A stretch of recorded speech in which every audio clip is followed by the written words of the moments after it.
안녕하세요. 이번 시간에는 임금 제도에 대해서 살펴보려고 합니다. 임금 제도의 기본 내용들을 볼 건데요. 임금의 종류가 어떤 게 있고 개념이 어떻게 되어 있냐. 그리고 우리가 월급을 줄 때 어떻게 해야 문제가 없는지 이 두 가지의 내용들을 위주로 살펴보겠습니다. 이 두 가지는 근로감독을 받으시면서 가장 기본이 되는 핵심적인 내용이기 때문에 이 시간에서 완벽하게 정리할 필요가 있겠습니다. 자, 임금, 평상시에 쓰는 단어가 아니거든요, 여러분. 보통 임금은 뭐 임금 명세서, 임금 대장 할 때는 쓰지만 여러분들이 그 회사에서 인사팀에서 경영 관리하시면서 회계하시면서 직원들에게 임금이 어쩌고저쩌고 말하지 않아요. 보통 급여, 그렇죠? 그리고 주로 이야기하는 게 수당의 이름을 이야기합니다. 뭐 기본급이 어땐 식대 줘야 안 줘요? 교통비 줘야 안 줘요? 그러니까 수당들의 이름 가지고 많이 이야기하고 준이 안 준이 따지고 그거 가지고 이거를 시급을 어떻게 계산해 이런 걸 고민하는 거지 임금이란 단어는 별로 익숙한 단어는 아닙니다. 그럼에도 불구하고 여러분 이 단어를 알아놓으셔야 나중에 여러분 이 관련된 내용들을 잘 찾을 수가 있습니다. 자, 임금. 사실 임금은요 사실 개념이 세 가지가 있습니다. 평균임금, 통상임금, 최저임금. 우리 근기법에서 최저임금법에서 이야기하고 있는 거는 세 가지 개념이 있어요. 노동법에 세 가지를 이야기하고 있는데 근데 이 임금 중에서 이렇게 세 가지의 개념이 있다고 하는데 여러분 이렇게 보시면 될 것 같아요. 사실 얘네들은 법에서 말하고 있는 이런 법정 수당들 계산할 때 쓰는 도구입니다. 도구. 그러니까 우리가 월급을 다 주시다 보니까 야 퇴직금 계산할 때 이걸 어떻게 계산해야 되지? 야 얘가 1시간 OT를 냈는데 OT 수당 어떻게 계산해야 돼? 연차 수당 어째 줘야 되지? 이런 거 이야기할 때 그러면 이제 뭐 시간급이든 1급이든 만들어내야 되는데 이제 뭐 분모에 대한 부분들은 뒤에서 볼 거고 분자 그러니까 야 우리가 회사에서 기본급도 주고 식대도 주고 학자금도 주고 뭐 많이 주는데 야 이거를 다 때려 넣어야 돼? 아니면 이 중에서 뭔가 핀셋으로 뽑아서 넣어도 돼. 회사 입장에서는요 다 안 넣고 싶었거든요. 솔직히 말하면. 왜? 많이 넣으면 넣을수록 머리가 크면 클수록 돈이 많습니다. 그러니까 최소한 줄이고 싶어 하겠죠. 그러다 보니까 조금 이제 세밀하게 들어가는 거 안 들어가는 것들 핀셋으로 한번 조정을 해봐야 되는데 그걸 판단하기 위한 기준들이다라고 보시면 되겠습니다.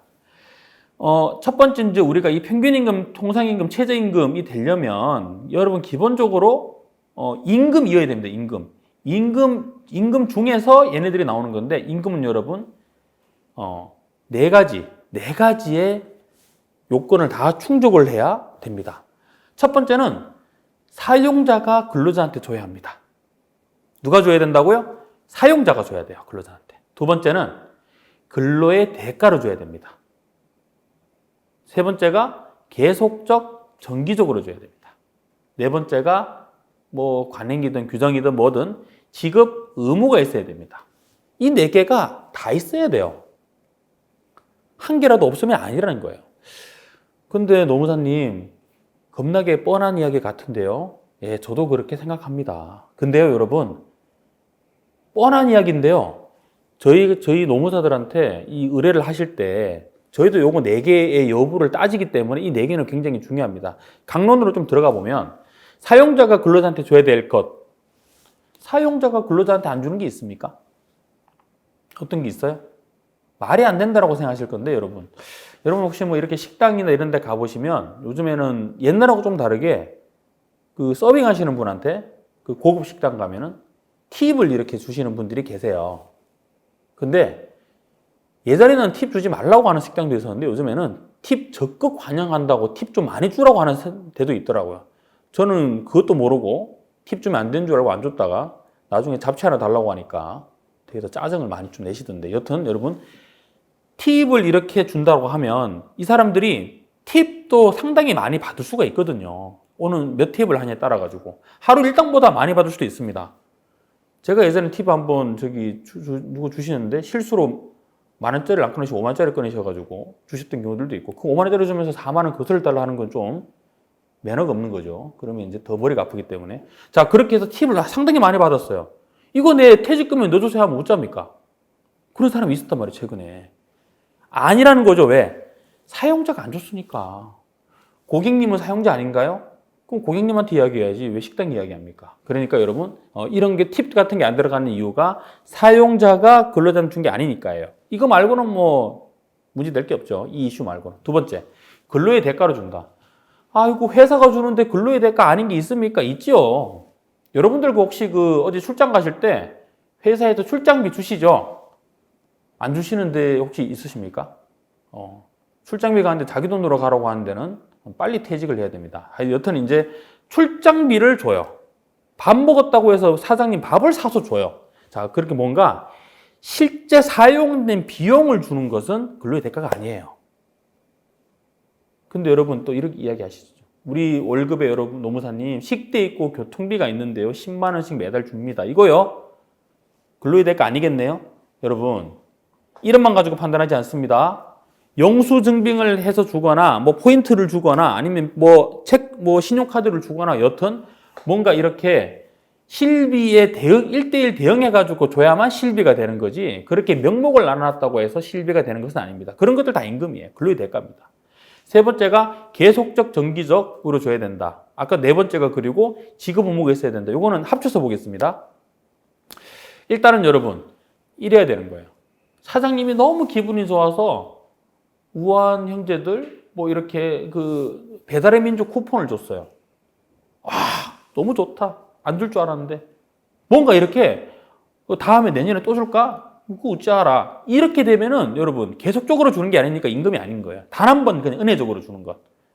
자, 그리고 지급 의무가 있다는 거는 안 줬을 때 만약에 우리가 사장님이 안 줬을 때 그걸 가지고 달라고 할 수 있어야 됩니다.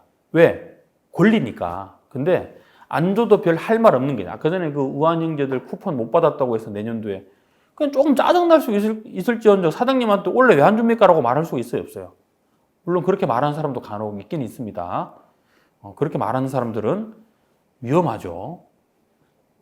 다른 사장님이 우한 형제들 말고 다른 거 줄 수도 있어요. 자, 하여튼 뭔가 지급 의무가 있어야 되고 계속적 정기적으로 줘야 된다. 지급 의무는 그래서 취업규칙하고 근로계약서 공지했던 내용도 다 취업규칙으로 보니까 이런 것들에서 야 회사가 꼭 줘야 되는 돈이어야 되는 거예요.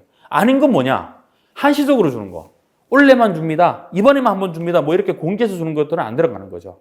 자, 이렇게 돼야만 우리 각 수당들이 기본급이 이런 것들이 요 허들을 통과해야만 임금이 되는 거예요. 자, 임금이 된 친구들을 가지고 이제 평균임금, 통상임금, 최저임금 또 한 번 다시 발라봐야 되는데 여러분 평균임금 이꼬르 임금입니다. 그래 보시면 돼요. 그러니까 무슨 말이냐면 요 네 가지 허들을 통과해서 나왔던 요 수당들의 석 달치 평균값 하루 일당이 평균 임금이 되는 겁니다. 하루 일당이.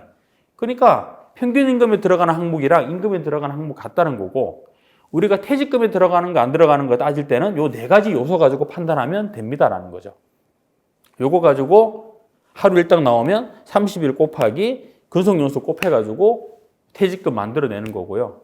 요렇게 일당 나온 거 가지고 70% 곱하면 휴업수당. 회사가 회사 사정으로 일 못했을 때 주는 휴업수당. 요런 거 계산하는 겁니다.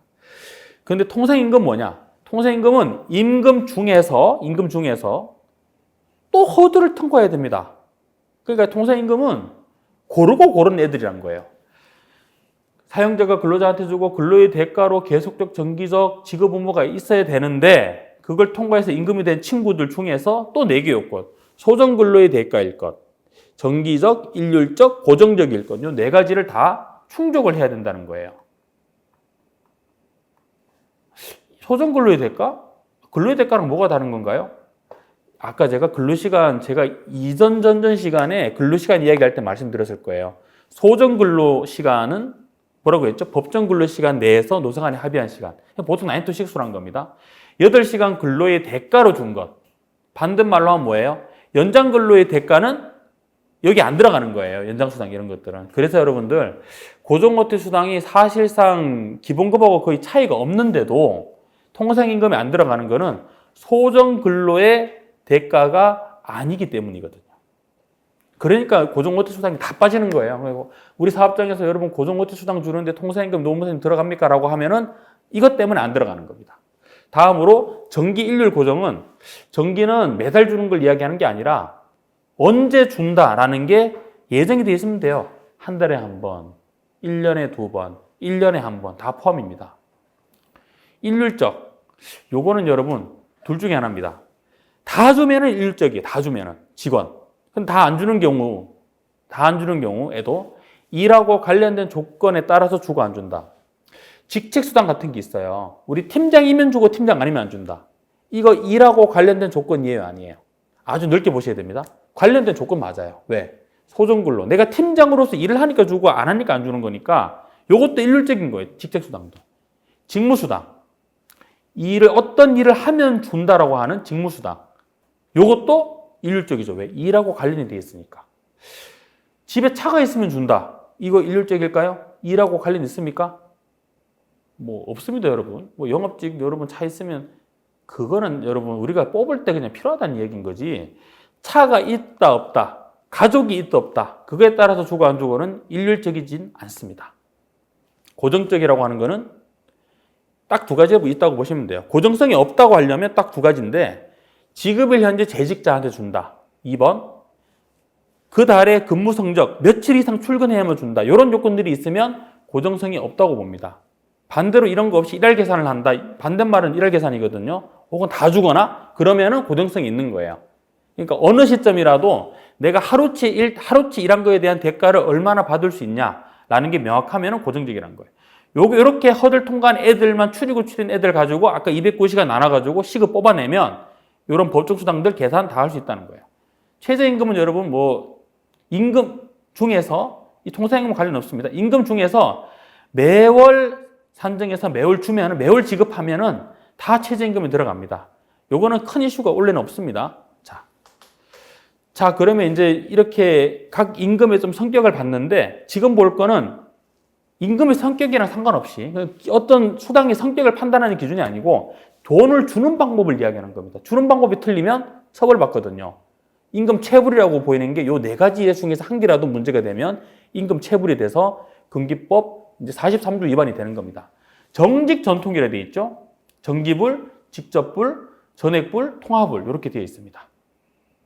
자, 정직 전통. 정기불은 오늘 전기 너무 많이 나오는데 자, 그거랑 좀 다르게 요 정기불은 먹고 살으라는 이야기입니다. 직원이 먹고 살으려면 한 달에 한 번은 월급을 줘야 된다 이 말입니다. 두 달에 몰아준다거나 뭐 건설 현장에서 옛날에 스매끼리 이야기했는데 그런 것들은 안 된다는 거죠. 직접불. 근로자한테 직접 주라는 이야기입니다. 근로자 말고 다른 가족에게 주거나 다른 지인에게 주면 안 된다는 거죠. 전액불. 다 주라는 건데요. 법에서 단협에서 공제하게 되어 있는 거는 4대 보험료하고 소득세, 단협에 따라서는 뭐 조합비 이런 거는 공제가 돼요. 근데 그 외의 것들은 원래는 안 되는데 뭐 이제 주차비나 뭐 상주회비 이런 거 있잖아요. 이런 것들은 반드시 직원의 동의가 필요합니다. 동의서 꼭 쓰셔야 된다 이야기를 드리는 거예요. 통화불은 우리나라 돈으로 줘라. 세부 갔다 와서 돈이 많이 남아서 페소가 많이 남아서 이번 달은 페소로 주겠다. 그러면은 여러분 바로 신고당할 수 있어요. 자, 이게 주요 이슈 검토 중에서 아까 말씀드렸던 이 전액부와 관련된 건데 보통 여러분들 그 직원 중에서 개인회생 밟고 있는 분들 이 법원에서 압류 통지가 오거든요. 그 경우에는 보통 그 압류 통지서에 다 적혀 있긴 합니다만은 여러분 먹고 살아야 되기 때문에 압류 금지 금액이 있어요. 자, 여기 나와 있죠. 급여가 185만 원이면 압류를 못 합니다. 그럼 무슨 말이냐? 185만 원은 쥐어주라는 거예요. 요거는 세후 기준입니다. 근데 노무사님 세금 떼고 나니까 184만 원인데요? 그럼 184만 원 주면 돼요. 185 이상일 때 이야기인 겁니다. 200만 원이면 115 이런 식으로 물론 이제 급여가 세면 셀수록 그래도 공제하는 금액들은 이렇게 좀 차이가 있습니다만은 직원한테 주어지는 금액들도 커질 수 있는 겁니다. 뭐 이런 식으로 압류가 가능한 금액들이 정해져 있다. 1000만 원 세후로 받는 사람이면 400만 원은 줘야 되는 거죠. 직원한테. 자, 임금제도 관련된 기본적인 내용은 여기까지 보는 것으로 하겠습니다. 다음 시간에는 주요 이슈 내용들을 살펴보도록 하겠습니다. 감사합니다.